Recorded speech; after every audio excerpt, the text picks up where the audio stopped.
आणि काय रिझल्ट येईल? 100% कार्यकर्ते कामात आहे.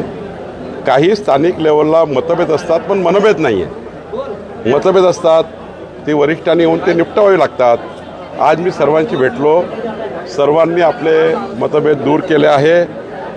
स्वतंत्रपणे सर्व यंत्रणा कामात लागलेल्या आहे आणि महायुती म्हणून आमचे सर्व मित्रपक्षही कामाला लागलेले आहे.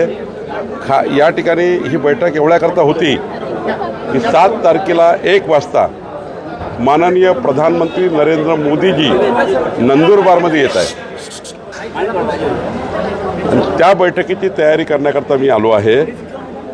विश्वगौरव युगपुरुष नरेंद्र मोदीजींना या ठिकाणी यावं अशी या भागातल्या आदिवासी समाजातील सर्व नागरिकांची इच्छा होती आणि म्हणून मोदीजींचा प्रवास आहे आणि मला अपेक्षा आहे की 1 लक्षाच्या वर जनता नागरिक मोदीजींना ऐकण्याकरता येतील, त्यांचा संवाद ऐकण्याकरता येतील अशी मला आशा आहे आणि मला या ठिकाणी कॉन्फिडन्स आहे.